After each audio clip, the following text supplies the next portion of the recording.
Naturally, we reached the point where the games industry is now running defense for Sony PlayStation and their choices surrounding physical media. As if the backlash wasn't enough, now it turns out digital is better actually. No, seriously guys, it is. Come on, stop being mad. After all, look what Gizmodo said here. Game discs deserve to die. Come on guys, just believe us. Stop ratioing everything we post already. As Gizmodo then says it here, discs are a dying medium and it's time we think beyond them for the sake of gaming's future. Oh, is that right? Dying medium, you say? Well, that's interesting, because Eurogamer recently reported, as you can see, that Sony's plans backfired because demand has actually gone through the roof for physical disc drives for PlayStation 5 digital versions and the Pro, so much so that they had to limit each order to one disc drive per order because people were desperate to get theirs before games went extinct pretty much. And gee, I wonder why that is. And before anyone says, well, that's not true, okay, here's a screenshot of the PlayStation Store with that disc drive and look at that in red. Yeah, limit of one per order. Uh-oh, but I thought nobody wanted physical media. I was specifically told it was good actually that I would own nothing and just be happy. But hilariously, Gizmodo unravels their own article by proving themselves wrong via an article they posted themselves in 2023. As it says here, 9 out of 10 classic video games are commercially unavailable, study finds. That study says that just 13% of video games from before 2010 are commercially available, and it's hurting efforts to preserve video game history. Wow, but you guys just told me it was actually good that game discs were dying. No, it's fine that 87% of all video games that have ever been made in the entirety of human history are just not playable at all, right, Gizmodo? You said that. The Video Game History Foundation did this report in 2023 where it says here, the other 87% are only playable through some museums or through industry-derided piracy. Otherwise, you would need to spend an inordinate amount of time and money to collect old software and hardware to experience relics of gaming's past. I want you to fathom that, okay? They just admitted that the only way to play 87% of games that exist that aren't playable is through piracy that the games industry itself is doing to the very games that they have made, because there's no other way of actually playing it right now. When the literal companies that hold the keys to the games themselves are admitting that piracy is the only way to play what they've created, you have to stop for a second and realize how much of this is just knucking futs, and you know it. Let me read you this paragraph and you tell me if this sounds okay to you. In the group survey, they looked at 4,000 historical video games released prior to 2010 and researched whether they remain available through legitimate rights holders. This included games from abandoned platforms like the Commodore 64 and more from still widely available consoles like the PlayStation 2. Even though that latter system was one of the most popular game consoles of all time with a long lifespan that lasted even past the PlayStation 3's release, only 12% of its games remain available. There was no 5-year period before 2010 where availability rose above 20%. For games released before 1985, only 3% are now accessible. How is that okay? And something we allowed to be normalized, that there's entire libraries full of games unable to be played because some guys in suits are eating caviar that aren't allowing it to be played because they want more money for it in the future. This objectively shows that what Sony is doing and how people are reacting to it by selling out physical disc drives of all things, that this entire thing has gone past the point of any redemption, okay? Games are art. They should not be seen as just products that are meant to be consumed. No matter how many PowerPoints these freaks think will justify it, as Gizmodo says it here,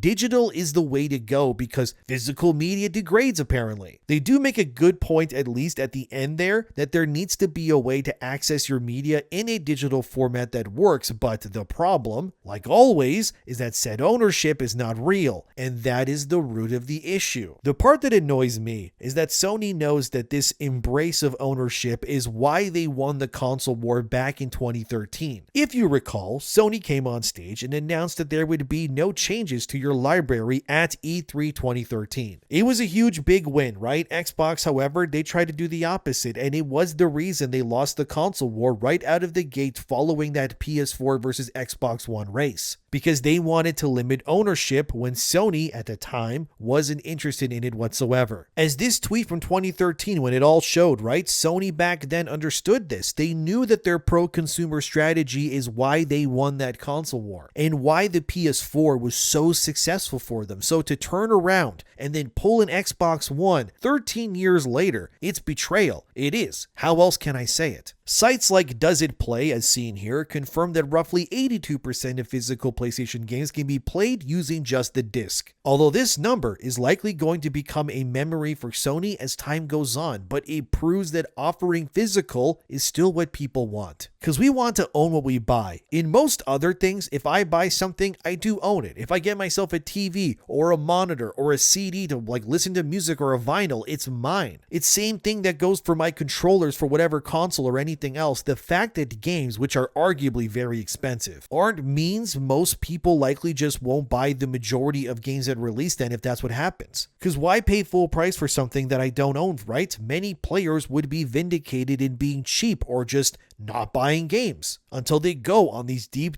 discounts, and honestly at this point I really wouldn't blame them one bit. But if the majority of players then become apathetic to the industry's woes, the industry would simply just fall apart. But it would not be the players' fault, because if their ownership is seen as disposable, then that is how they will view any game being released in kind. Oh, this game cost you guys what, $500 million to develop in a bunch of years too? Too bad. I'm just going to buy it in 3 years when it's $5 on some deep sale and play it then if I want to. Don't get mad at us if the games aren't selling. If we don't own what we buy anyways, why would we pay full price then? After all, people treat things they own with more respect and diligence than something that is seen as disposable. Look at how a movie theater is left when a movie's over versus someone's own living room that they pay for. That's what they're doing to games now. You get what you wished for. It's not even Gizmodo. Even Polygon, as seen here, says they won't mourn PlayStation's physical discs because in their eyes, the whole idea sucked anyway. It's a bold strategy. Let's see if it plays out for them, but Polygon opens their article, as you can see, saying that they're pro-media and that they understand why physical media matters, but they end that opening saying that either way, they're glad to see physical discs go because to them, it never suited the art form. Polygon then decides to give a take that is, well, let me read it for you. For games though, the optical discs pushed by Sony, CD based at first, then DVD, then Blu-rays, were never a great fit. They were cheap to produce and easy to distribute, and with their high capacity, they enabled big games with fancy audio and cutscenes. But if the game needed to read data constantly from the disc, they were slow, noisy, and unreliable. Discs are easy to scratch or get dirty, a nuisance for music or movies that skip, but a disaster for games which could become unplayable. Is the games industry and their protectors just having a bad take day today or something? It seems like it's more often than usual right now. So let me get this straight, Polygon. You are defending Sony removing ownership because Blu-ray discs get dirty, scratched, and they're loud when they're in the console. Doesn't make much sense to me. You can't even scratch a Blu-ray disc. Believe me, I've tried. Many have too. Those things are nigh impossible to damage unless you're bending them and trying to twist them. And loud? I've never personally had Blu-ray discs sound super loud to me. Plus, even if it did make a bit of noise, the volume on your setup is going to mask it probably anyways. Like, what is going on here? Why are these websites all defending Sony when it comes to this? How do they not know this is objectively the dumbest take to have pretty much these days? No, guys, it's totally fine to just not own your games because the discs make a bit of noise and they can be scratched even when they can't. This is who is defending these practices. Polygon then tries to make the argument, as seen here, that on the PS3 developer side, they would load large amounts of data from the disc to your PS3 to then make the game run, which in Polygon's opinion, this then makes the disc useless in that case. But it didn't, because objectively, whether the game was then downloaded onto the console, you still own the game via that disc existing that you have that offloaded the data needed anyways. Because even in that scenario, you still owned your games. That's the point. You could still give that game to a friend and then they could download it too. Polygon also makes the case that Nintendo banking on cartridges over disc was actually the right move, and in my opinion, no matter how it's stored physically, the point is still that you can take the thing and play it, and that should be the point that wins in the end no matter what. And it matters when, like I showed you already, that 87% of all games aren't even playable at this point in history. Yeah, that kind of matters, doesn't it? How are we okay with a statistic like that being normalized, all these games, and yet we can't play any of them because the very concept of physical media media for those games do not work with what is usable today. Almost as if it's done on purpose to limit what we can play these days so that those older games can be ported and then sold back to us at a premium, instead of just allowing them to be played as is. That is, honestly, diabolical behavior. Sony, however, has allegedly been speaking to development teams and publishers in secret, but like always, these things do leak. As Eurogamer showed here, Sony had emails leaked by people in the industry about what they plan to do in the coming future. So this information originally came from GameFile, as you can see here from a tweet. Basically, Sony is allowing publishers to reorder physical discs of games that already exist to be distributed prior to 2018, when that cutoff period obviously happens. That's not the real news here, but that's part of it. But the thing that matters is that Sony has allegedly told publishers in emails that GameFile claims to have seen that Sony will not be abandoning physical releases of their games, but like the article says, there is a big catch there. The plan, as of now anyways, is that Sony still wants to release games in those plastic cases as they always did, even when the PS6 releases. However, they are planning to turn any game they sell in a physical sense to be just like how Grand Theft Auto 6 is doing it. Which, if you remember, GTA 6 confirmed there will not be a physical disc for Rockstar's next mega game. Instead, if you bought it physically, you will get a plastic case, but a digital code instead to redeem on the PlayStation Store. That's exactly what Sony plans to do going forward. So essentially, you'll be paying for a plastic container holding a digital code that can be redeemed once and then never again. And then you can just put the case on your shelf, which has no physical disc inside. This is not a solution in my opinion. In all honesty, it feels condescending and pathetic, really more than anything else. They want to treat the plastic covers as if they're collector items, I guess, but there's no incentive to actually then owning the thing physically. Because all you're really owning is the plastic case. The game won't be in there anyway, so this solves nothing. The only way they could remedy this is if the physical version of the game came with exclusive things like a manual, maybe stickers or something else. But in all honesty, what's even the point then if the game is not even in the case for you to hold on your shelf? You don't really own it then anyways. You're just paying for extra steps towards the same outcome at that point. It's pretty much pointless. You want to know what else is really pointless, by the way? PSN requirements. You see, this is from Eurogamer and this is so stupid. So Sony's next live service game is Marvel Token. It's a fighting game with Marvel characters that's coming out this year. Anyways, it's banned in 132 countries and cannot be accessed by thousands of players on Steam because of this. So why is this happening? Why is it relevant to all of this? Well, because those 132 countries, by the way, do not have access to the PlayStation Network sign-in requirements. Weirdly though, Marvel Token can still be bought on Steam right now by players whose IP addresses are linked to any of those 132 countries that cannot legally access the game. You remember when Helldivers 2 was not available in countries due to the same PSN sign-in problems? And how much of a backlash was caused that it got to a point where Sony had to remove the PSN sign-in requirement so that people could actually play the game? This same issue hurt games like God of War on Steam as well. Yet Sony, again, has not learned their lesson here at all, because it happened again somehow. So in Marvel Token's place, if you live in a country where PSN isn't available, you can't even play this game even if you wanted to. You want to hear something even more stupid really surrounding digital ownership and this Marvel game that proves why this is all moronic? Here's one user who said this, as seen here. Marvel Token's assumingly going to be a main stage game at EVO for the 2027 circuit, and you cannot legally obtain the game in Morocco, one of the countries hosting EVO next year. That sure is a decision that Sony made. Like, what are we doing? No, like seriously, what is going on at this point? Explain this to me like I'm 5 years old. Because you're going to be hosting a public tournament for Marvel Token, your new fighting live service game in Morocco. But the people in that country that will come to your tournament can't play your game legally because you won't let them, because they need to sign up for PSN in order to do so. Dear Sony, if anyone here is watching this video, can you guys please get your heads out of your own cheeks before you give yourselves pink eye? This forced PSN ID nonsense is stupid. It should not be needed for Steam games. They are not a platform that you own. Valve does. You should be making your live service games like this Marvel token one as broadly accessible as possible to ensure that your game doesn't do poorly and then goes offline. Like, I don't know, Concord, for example. And I swear to God, if this Marvel token game bombs and Sony pulls it offline when it wasn't available in 132 countries at launch, this will go down as one of the most self-inflicted wounds I've seen in a hot minute. But this is what I'm talking about, right? The industry can run damage control all they want. Everything I am presenting today, guys, come on, let me know in the comments. Am I crazy? Or is this some of the dumbest things you've heard in a minute? Like, please tell me I'm not alone in reading these things and coming constantly back to the conclusion that all of this is self-inflicted and none of this needed to happen. But according to industry analysts, all of this is happening so that Sony can make the PS6 cheaper, as Eurogamer reported here. As one analyst said who was interviewed, as you can see, they're amazed that Sony is not allowing for the PS6 to, at least, have an installable physical disk drive.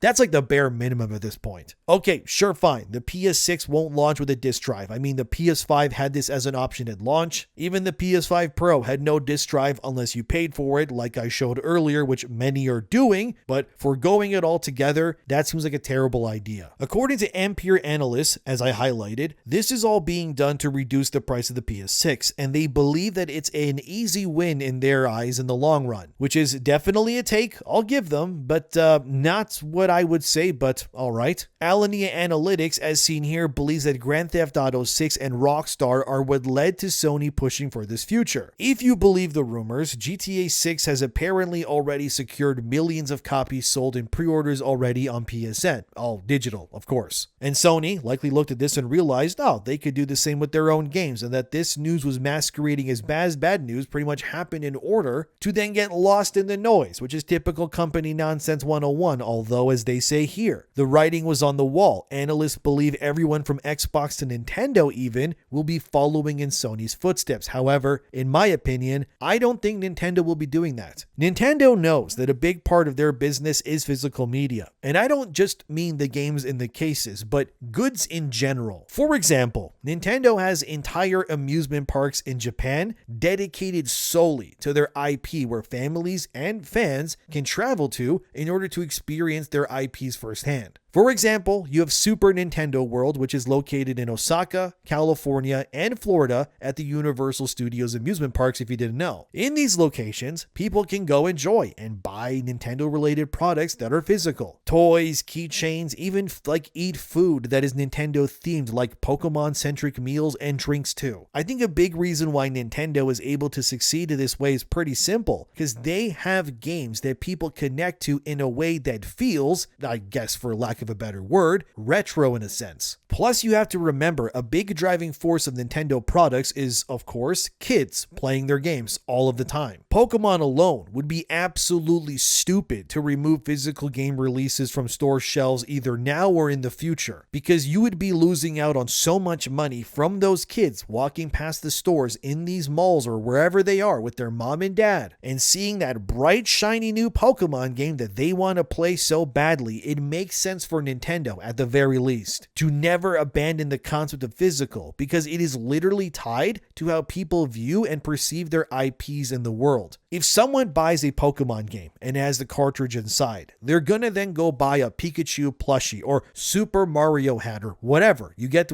what I mean. There's brand recognition there that matters, and Nintendo smartfully knows this, because they will also sell Joy-Cons that are different colors or even themes, which people will just buy as collector items even, and if they buy those in stores, well, they might just buy a new game to try those Joy-Cons on too, right? It all circles in on itself and makes sense in the long run. Plus, objectively speaking, every Nintendo first-party game right now on the Switch 2 is on the actual cartridge when you buy it. You can just plug it in and play. You're good to go. So personally, I don't see Nintendo following suit. There's a reason why even when Nintendo did introduce key cards where the cartridge was more so a key to then unlock the digital game on the Switch 2 to play, they never actually did that themselves when it came to their own games, and we know why. Because as Screen Rant showed here in 2025 when Nintendo opted for this digital code-in-box version of selling games. Those third-party games that did this, they flopped horribly, and it made sense why. Because no one was willing to buy these games because they didn't own it, and Nintendo learned the hard way during their launch that these sorts of games did not sell the way they intended them to on Switch 2 because people knew they didn't own them. But what did end up selling? Alright, their first-party games like Mario or Zelda, which even if, God forbid, your Switch 2 got stolen or broken or something, your cartridges would still exist. Your save data would still be on there. The game is still yours when you buy it. That's the point. This is why circling this all the way back to Sony, that this entire thing, in my opinion, is going to blow up in their faces. They are severely underestimating just how much people actually care about owning their games, and they are going to have a very rude awakening when they realize that people are not going to go the way they have anticipated them to do. I think a lot of games are going to flop out of the gate, not because they're bad games, but because Sony's way of doing business is going to cause a lot of people to just opt out and buy when these games are at the very least in deep sales. Because if you buying means you aren't owning it, then there's no point really, is there? Nintendo understood this when putting their Switch 2 games on the cartridge at least, because there is a brand loyalty and an identity to owning these things. The games I really want on my Switch or Switch 2, I own them physically. The same way I do my PS5 games and the like as well. This is a catastrophic move by Sony, and the sooner they realize, the better they're going to be for it, because none of this is okay. All of this is a mess that never needed to happen, and they can still fix it if they listen to the fans. Otherwise, when the next game fails or their brand recognition goes down the toilet because no one associates PlayStation with physical media or things that they can actually own, then playing on their platform or identifying with them will be pointless, and Sony needs to ensure that they fix this. And if they do go digital, then they need to embrace what Valve is doing to a T. Better customer service, way better refund policies, and allowing for actual digital storefronts to sell and exist to have PSN codes at competitive prices too. Otherwise, this is a monopoly that does nothing but hurt the paying customer. And for what? So they can save money on physical discs? This is why there is a Super Nintendo world and not a Super PlayStation world. How can people connect with Sony and their games and their IPs when they are doing everything they can to be as unreachable as possible? It's a mistake, but what do you think? Let me know. Subscribe if you want to, but it's also stupid, man. It's so dumb. But thanks for watching, guys. Seriously, Nintendo shows you guys that it can work, so why would you do this? And these websites that are running defense, it's just laughable. We really do live in the stupidest timeline, don't we?